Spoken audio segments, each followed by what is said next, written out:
two.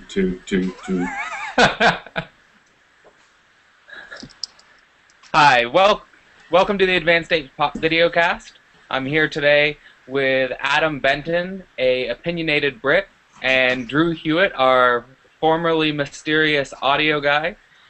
Today we're going to be talking about de-extinction. It's something that has sort of captivated the scientific community over the last 2 weeks, partially because of statements made by prominent geneticists like George Church about bringing Neanderthals back into our world, but also because of foundations like the Long Now Foundation, which has started a Revive and Restore campaign, which is basically focused on coming up with a plan to bring back animals that have suffered extinction over the last 1,000, 10,000, even 100,000 years. And they held a TEDx conference on March 15th, about 9 days ago now, in collaboration with the National Geographic Society, to have a discussion and to bring scientists from various fields in ecology, conservation, paleontology, genetics, to start talking about the possibilities of bringing back animals that have become extinct over the last 100,000 years, because it's now looking like it will be a possibility within the next 5 years to do this, and we need to start talking about the ethical ramifications of considering this. So, Adam, first I'll throw out a question to you. What's your initial reaction to the culture that's developing in the scientific community around the idea of de-extinction? Do you think most people are open to it, or do you think it's a very contentious issue? Do you think it's becoming polarized? What's your initial reaction? I think within the scientific community, it doesn't seem to be that kind of contentious. I mean, you have proper ecologists who know what they're talking about, and they realize that the species going extinct are often like keystone species that are necessary for an environment to basically survive. It's more in the public that it can be a bit contentious, because you get all the people kind of going, "Oh, they're playing God," And so, but within the science itself, it seems to be fairly kind of like, this is a good thing and we should go forward with it. Okay. And Drew, I mean, I guess you have an opinion on this that's perhaps more informed by emotion or interest. So when you first hear about de-extinction, when you first imagine in your head, this idea of, a Siberian tundra filled with woolly mammoth, or you get this idea in your head of being able to go down to, like Ecuador and seeing a saber-toothed cat. What's your first initial reaction to thinking about those things and being confronted with that reality?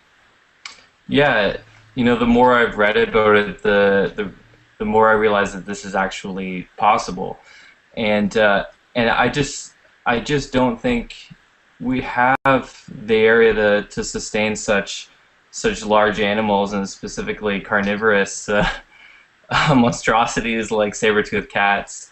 And as much as I love Jurassic Park growing up, I think we have a responsibility to maybe focus on maybe the animals that need our help right now than the ones that we're most interested by.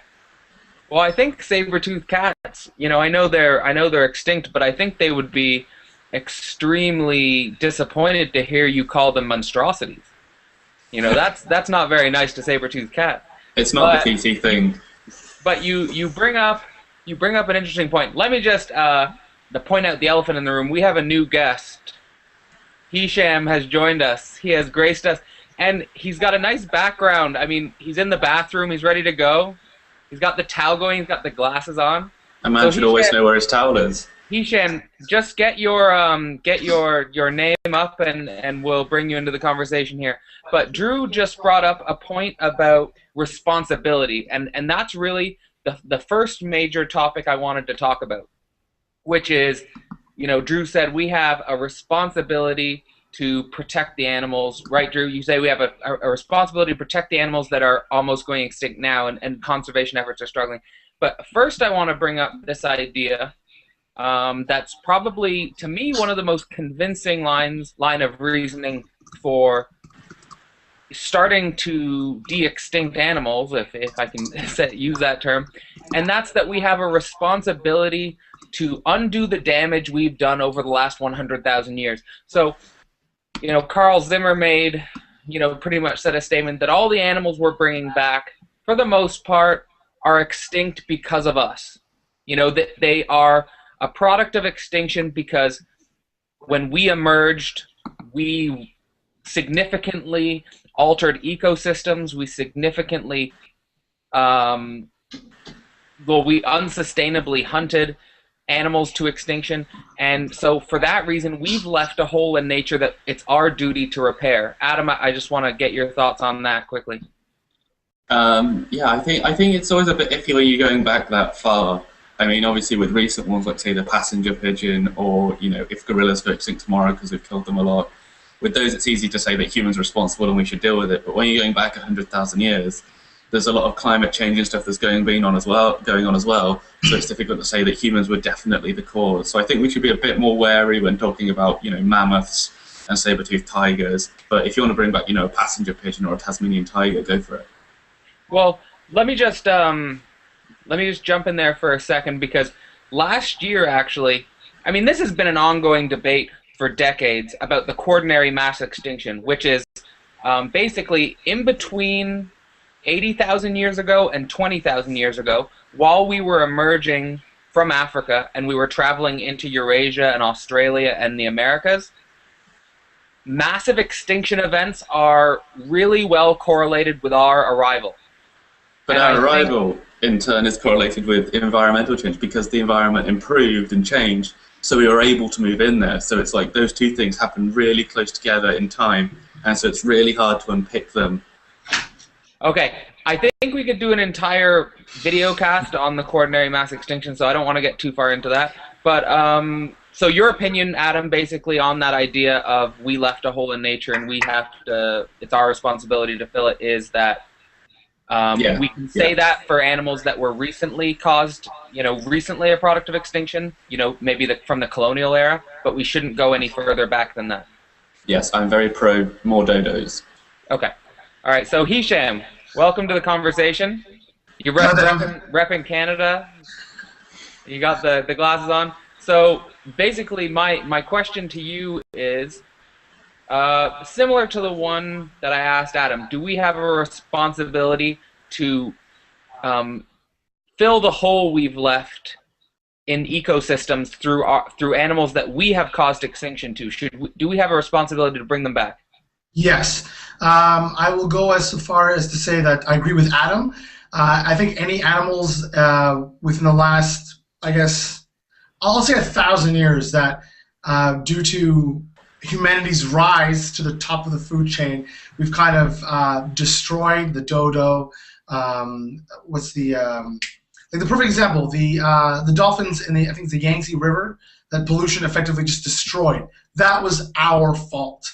And I think it is our responsibility to try to put balance back where we disrupted it and bring back species that we've destroyed due to, just raising massive amounts of land for agricultural purposes. And I'll go so far as to say that while I'm as well pro-dodo, I think the saber-toothed tiger and mammoth should stay out of our reach just for the time being. Okay. So I think both what the consensus that we're forming on this one is that from both Adam and Hisham's opinion is that we should maybe progress with de-extinction, but cautiously, and there should be time limits on the species we should bring back. Drew, is that something you can concur with? Yeah, I'm not saying that the the woolly mammoth and the saber-toothed cats don't offer the world something. There's a lot we can learn from them, but I just don't think it's something that really we should be considering when there's so many other options on the table right now. So specifically in regards to the saber-toothed cat and the woolly mammoth, these are extreme examples of de-extinction, I think, and both of them pose their own issues if we ever did decide to bring them back. I think for the woolly mammoth, we've got the issue of bringing back an Ice Age mega mammal that doesn't really have the same environment that it did 10,000 years ago, because the Ice Age is over. And not only is the Ice Age over, but we are creating a greenhouse world. So is climate change in regards to de-extinction something we should be really focused on? Adam, I'll ask you first. Well, that's certainly an interesting point that I haven't really considered, the idea that if we, say, raise the sea level and that destroys the environment of an animal, do we then have a responsibility to de-extinct that animal, or shall we just say, the environment did it, and, climate, it was kind of indirect, it wasn't directly us, we did it via climate change. So I think that's more of a grey area than something we all went and, shot all of them, like the dodo, or, the passenger pigeon. So that's more of a kind of grey area that needs a bit more discussion. Okay. Hisham, what do you think? So with climate change, we are basically creating a, like I said, a greenhouse world, but a lot of the animals that are candidates for de-extinction thrived and evolved in an Ice Age world.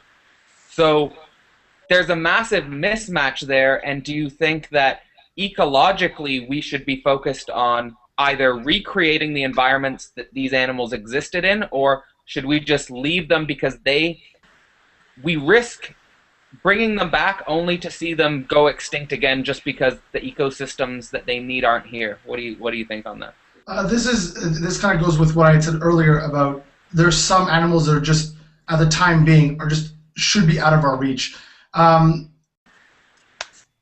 say we bring back animals that would be able to thrive in the environment that we have now. And while it is getting hotter due to greenhouse gases and a lot of ecosystems are just being generally destroyed, I think maybe if we kind of reversed some of the effects and brought back some of the animals we had destroyed because of what we're indirectly doing to the environment, that'd be great. But having to basically reconstruct like the Ice Age just to bring back the woolly mammoths just seems impractical for numerous reasons. But yes, I think they should bring back animals that we've inadvertently caused to go extinct due to our humans' effect on the environment. But to go back and reconstruct entire ecosystems just to bring back a woolly mammoth, no, it's impractical. Okay, so what about the idea, and I've heard this mentioned a few times, about the idea of a Paleolithic park? And that's basically the idea that sure we aren't gonna be able to recreate a Siberian tundra that would be something that a woolly mammoth could thrive in, at least not in the short term, or even in the long term. That might be very problematic. However, a lot of people are going to see the financial capital to be made off of this de-extinction enterprise. I mean, I'm sure that there are a lot of venture capitalists right now salivating at the opportunity of having a place where people can come and watch woolly mammoths and watch saber-toothed tigers. So do you think it's possible that the first step for some of these flagship species might be a Paleolithic park of sorts? Drew, what do you think about that idea? We definitely don't want animals that we need on this planet and that we're trying to conserve to be competing for resources with Paleolithic animals. I think that's definitely the wrong direction. Should we put them in a park? I kind of come back to what I said earlier. I definitely think there's a lot we can learn from these animals, but I don't know if that's the right way of doing it. Is stick them in a park, But you would be the type of guy that's the target audience for this type of thing. You would if it existed, would you be paying top dollar to go and see the park? Sadly, yes, it would be. I would fly to wherever it's located. You'd want to pet the woolly mammoth. Hisham, what about you? Would you be petting the woolly mammoth? Have we learned nothing from Jurassic Park? I don't understand how that's not the go-to argument for everything. The idea of bringing back animals for pure entertainment purposes is, I think, like the antithesis of what we're trying to do with the extinction, which is bring back animals that we've destroyed because there's an imbalance. But then you're saying, let's create an entirely new system and populate it with animals. Jurassic Park. That's my entire argument. I'm sorry. Just Jurassic Park. All right. I will say there's. I'm not advocating one way or the other. I'm throwing these questions out there, and I do think that there are major distinctions. However, I do think there are major distinctions to be made between a Paleolithic park and a Jurassic Park, because Paleolithic animals we actually lived with and in some cases evolved with, and Jurassic Park you're bringing back animals that have no business coexisting with humans, as we saw in the 1993 film. But Adam, crucially, mammoths don't eat people. Yeah. So Adam, what do you think? Do you think Paleolithic park, yay or nay? I think yay. I mean, if you just look at zoos around the world, they've become kind of great forces for ecology and conservation. So if you have a Paleolithic park, invest all the extra income on keeping other animals alive. It'd be a great opportunity. Yeah, I'm gonna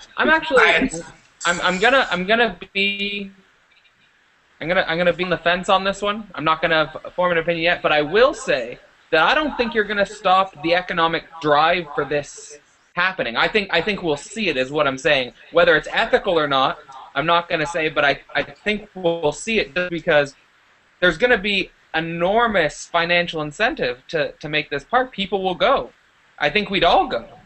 I would go, and it's unfortunate that you're right. The fact that the prospect of being able to make a ton of money out of effectively the de-extinction process, it would drive it. Of course, science would start moving towards an angle in which people can make money off of. But the problem is that inevitably would cause some form of spiraling effect. Well, it would just it would go out of control. And isn't the whole idea of all this is to reintroduce animals into a natural system in order to recreate a level of balance that was lost due to us? Putting them into a zoo, it conserves the animals, but that's fantastic. If we have 100 mammoths that we put into a park, that's great. But then what's the purpose other than them being a purely entertainment? Right. So I think Hisham, you're bringing up this ethical point that I'm 100% in agreement with you. I think the reason we should be engaged in de-extinction is to recreate vibrant ecosystems that have been slowly and sometimes quickly decimated over human evolutionary time. And to put them in zoos is sort of just bringing them back because, it would be cool to see them. And I don't think we should bring back any animal just because it's cool to see them. But now we're going to be coming into this nebulous area where, say we want to bring back, say we're ready, say we've brought back the passenger pigeon, say we've brought back the Tasmanian, the Tasmanian tiger or the river dolphin, and we're getting into this area where, okay, let's think about bringing back the saber-toothed cat, and not at a Paleolithic park, but actually and try and integrate them into the wild. Will you find a country that wants a saber-toothed cat? Will you find any population of people that say, yeah, we want a saber-toothed cat in our country? So, I really don't think you'll find it. Adam, what do you think about that? Well, I mean, you're talking about bringing back kind of extinct ecosystems, but the predators are often a key part of the ecosystem. If you just reintroduce loads of mammoths or megafauna with nothing that will eat them, then their populations will just explode, and that'll be a nightmare in itself. You'll have them, trampling over crops and things. You either need to spend loads of money on rangers going around with rifles and picking off excess mammoths, or start introducing saber-toothed tigers and extinct predators like that. And then that raises the question, what if those tigers go along and eat someone? We're kind of putting a value of one ecosystem equals one human life. Are we going to say, if they eat 20 people, is that too much and we'll close down the whole project? At what point do we say, the Ice Age is not worth this amount of human life? Right. I think the popular consensus will be the Ice Age is not worth any human life. And then if that means you can't, and then if that means that basically we won't have the predators to keep the populations in check, then that might put a hold stop on the whole affair altogether. We won't be able to bring back anything if we can't have the predators as well to keep them in balance. Yeah, no, I think that's a great point. I think that would be a massive hindrance to the future development of de-extinction if something like that happened. But also, we have to start thinking about even some of the seemingly innocuous animals, like what if we bring back the passenger pigeons? I think that there are going to be a ton of people in America who just think, why do we want millions of these passenger pigeons flying around our cities, dropping dung everywhere, and we just don't need that. So I think that there's going to be a massive polarization among the public. Half people saying, this is super cool, let's have lots more animals, and then the other half of the public saying, why are we doing this? This is just annoying. On the plus side, if you bring back millions of passenger pigeons and you own a car wash, you're going to get a ton of money out of that. Yeah, most definitely. So I guess just a round table. I'll try and go through all three of you. What do you, if you could say your top criteria for bringing back so if we're all in agreement that de-extinction should happen, but that we should have significant restraints and we should approach it in certain ways, what's your number one criteria for bringing back a de-extinct or for de-extincting an animal? Maybe Adam, I'll start with you. I think we have to be sure that it was caused by humans and that we're not just going to bring back something that's doomed to go extinct anyway because it's just not suited for the environment, which kind of feeds into the second key point, that it has to be able to survive in the environment. Okay. And also not eat people. That's probably an important one as well. Okay. Drew, what about you? Yeah, additionally to what Adam said, I think there's one way to look at this is, does it benefit the ecosystem or does it benefit us? A lot of the time when you look at deforestation, it's something that we needed those resources. So are we going to start manipulating de-extinction for our benefit or for the ecosystem's benefit? And what are the negative and positive reactions to the ecosystem? Because it is so delicate that small little changes can affect the entire world. I think the number one thing that we need to focus on is research and caution and making sure that this is the right decision, because it has huge implications for the entire world. So yeah, and it has huge implications for really what we're all trying to get at is, what is the future of the biosphere? Because we have control now, or we have the possibility to really design the biosphere how we want it to be, and that's something that it's uncharted territory. Hisham, what's your main criteria? What would you bring back? Why, and what would you leave in the past? Top three things. One, not in the hands of corporations. If this is going to happen, this has to be entirely under the guise or under the direction of some form of international scientific body. Because wait. But corporations are people, my friend. Only in America. But the moment this ends up in the hands of a company whose name is something corp, it is just going to be downhill. Two, I say they have to a small number. Just logistically, it has to be small numbers, and they have to be isolated. Because my nightmare is some form of unnatural hybrid. I think at one point I was reading how they want to try to inject mammoth DNA and form with an elephant, I guess the closest living relative. So not only are we going to introduce reduce the mammoth, but it'd be some weird cross hybrid. And let me just speak to that point for a second. So you're bringing up a really interesting point that not many people are talking about. But when scientists are talking about de-extinction, what they're basically talking about is genetically engineering a genome that looks like the animal that existed in the Paleolithic. It's not actually. Yeah. It's a manufactured genome to make you think it's a woolly mammoth. It's the mammoth in the eye of the beholder, and that's the problem.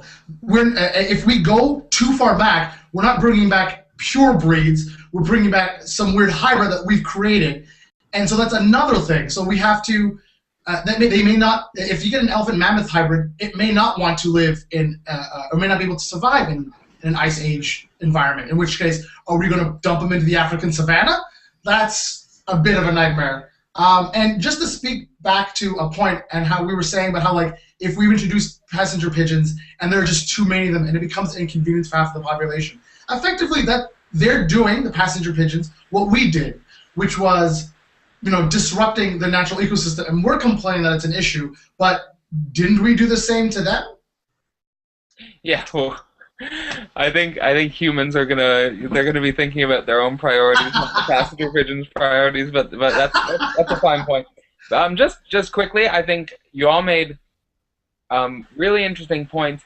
I think what this discussion has led to is basically now people are all thinking about the ethical ramifications of it, but I still think that there's a lot of specific scientific questions about how this is going to happen that have yet to really been solved. Like, I'll give you the example of the Picardo for a second. I mean, I think most of you have heard about the Picardo. Technically, that was the first animal to be de-extincted, and it was de-extincted for like 10 minutes before dying of lung complications. So basically, with that situation, and that was in 2003, I think. With that situation, they tried to put Picardo cells or DNA, into goat cells, and they tried 56 times. Only 7 of them took, and only 1 of those 7 produced a Picardo offspring. So that's a pretty low ratio of success. And then that one offspring that ended up living died after 10 minutes.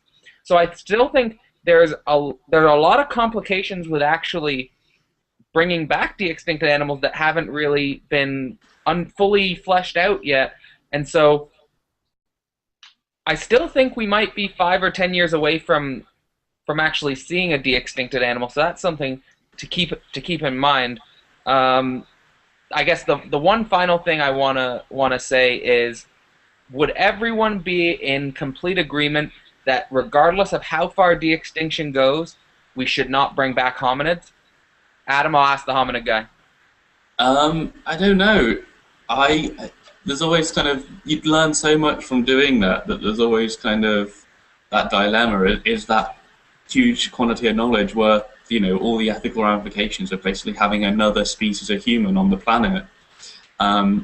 So I think maybe under some circumstances it might be worth doing it. You run the risk, that they'll be dehumanized, they'll be turned into a kind of freak show almost. But I think with the right controls, with the right kind of ethical framework in place, that it is worth doing. The amount of data you can get out of that outweighs kind of the possible complications. Well, that was a super surprising answer. That was it. But I see. I don't think we should put them in a Paleolithic park. We should, we'll have like the exhibit of Neanderthals roaming behind electrified fences. That was an absolute nightmare. Imagine that, though. Imagine that. Putting Neanderthals in a Paleolithic park. That would be horrible. Hisham, what about you? Hominids, yay or nay? Nay. Okay.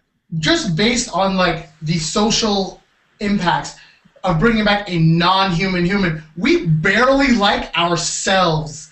We take down entire portions of our own species / race because they're slightly different from us.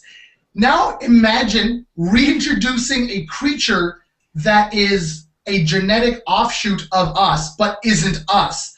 Like, think of racists would find a whole new level of just racism to hate. You'd have entire religious institutions just condemning, oh God, I can't even articulate how much of a nightmare it would be just to watch late night television and them debating the merits of, like, do Neanderthals have souls? Can they be baptized? What interspecies mingling? I get looks with having a white girlfriend. Now imagine me with a Neanderthal girlfriend. Like, just the nightmare of having that, totally not worth it. Okay. Yeah, so we've got the Adam's perspective where we should bring them back for the science. Hisham is completely against this for reasons of our past indicating that we're not a very tolerant species, and he's got a good point there. And Drew, I'll give you the final. This is the Supreme Court. Yay or nay? Yay or nay? It's on you. It's on you. He's the deal breaker. Well, sorry to let you down. It's not going to be a totally definitive answer, but isn't this an anthropologist's dream? Isn't this why you... This is why Adam wants it. This is why Adam wants the Neanderthals. So there's like an unbelievable amount of information available to us in a situation like this, but with such a high level of consciousness, it just seems so dirty to me. Okay, so I would question how much we would learn from Neanderthals in terms of many things, because I think if you bring back Neanderthals into this world, they're going to be either in labs or they're going to be like on a reality television show, and like the whole world is going to be focused on them, and that like odd social arena they're going to be growing up in is just going to completely distort anything that you would, I don't know, learn about them. Or I just think it's an ethical nightmare. But you know what? The biggest thing you could learn from them is whether or not this would all be an issue. I mean, we might bring them back, and they could be almost indistinguishable from humans in their behavior, in their intelligence, and all of this would be a complete non-issue. And I think that would be the biggest thing that we could learn from it, that Neanderthals aren't actually that different, Yeah, it's possible, and I think it's probably safe conversation for another video cast, because it's almost endless conversation. But so quickly, just to go around with the three of you, what do you think you take home from this conversation, and what do you think you learned from discussing this, and have your views changed at all from this conversation? Adam, I'll start with you. I think basically what I've learned from this is that de-extinction is still far away, and that even when it does arrive, it's probably going to be really expensive. So we should, it should at the very least be kind of, Plan Z, the last thing that we pull out to save an animal from extinction, and regular conservation is probably our best route that we should really focus on. Okay, and Drew. Yeah, I think conservation is the best way to use this technology for the betterment of mankind and our planet. I don't think the conversation has changed my opinion on it. I think it's actually strengthened maybe what I believe, and I think that no matter how you feel about this, it's going to happen. You're not going to be able to stop it. The technology is getting cheaper and cheaper, and people are getting more and more interested in it. I think we need to continue the conversation, continue to ask questions, and do it slowly, and let everyone make this decision, because I feel like this is, everyone has the right to be able to join in and make the decision. Yeah, I think that very well said. Very well said. And Hisham, I'll give you the last opinion on this one. In 50 years, when we're all being hunted by giant saber-toothed tigers, I want you to all remember this moment. I told you so. And then you can be eaten with, satisfaction that you were right. Yes! Okay, so you're gonna, Hisham, you're gonna take the Ian Malcolm. Oh, completely. See, I think, he's a danger now, because he's probably going to start releasing them just to prove his point. Okay, so I think overall, I mean, I've got to agree with Drew's point that we need to continue the conversation. This is not a simple issue. I think, by and large, de-extinction could really be an important conservation tool in a sense, and I think definitely the genetic engineering technologies that will allow us to help save species right now that are suffering genetic bottleneck due to population collapses. That might be the best route right now to help conservationists right now, because we still haven't lowered the background extinction rate to acceptable levels. And in the future, de-extinction on a species by species basis, with the right people involved, could be beneficial for future ecosystems. And I the one area where I'm really wary is, you know, what the point Hisham brought up earlier about as soon as a corporation gets involved in this, it could be bad news, or you know, we could start doing things that we regret. Specifically with either, you know, the Paleolithic parks are a real ethical conundrum, and definitely bringing back hominids is, you know, potentially a nightmare scenario. Or Adam, you know, it might be a good idea, but definitely to keep the conversation going is important. So thanks all of you for coming on. Just let everyone know where they can find you, Adam. I'll start with you. evoanth.wordpress.com. Find out, you know, about human evolution there. Okay, from the Opinionated Brit. And Drew? Yeah, you can reach me at Hewitt Drew on Twitter. That's my name backwards. And also drewhewitt.com. I'm going to be starting my filmmaking thesis on a documentary on this particular topic, so if you're interested in continuing the conversation or letting me know something I don't already know, contact me at my website. All right, and Hisham? And for more comedic relief, look up QBKidsProductions.com and follow us at QBKids. Okay. All right, and I'm Cadell Last. You can find me on theadvancedapes.com, also on Facebook, fb.com/theadvancedapes, and on Twitter at Cadell Last and at theadvancedapes. Thanks all of you for joining, and good conversation. Thanks.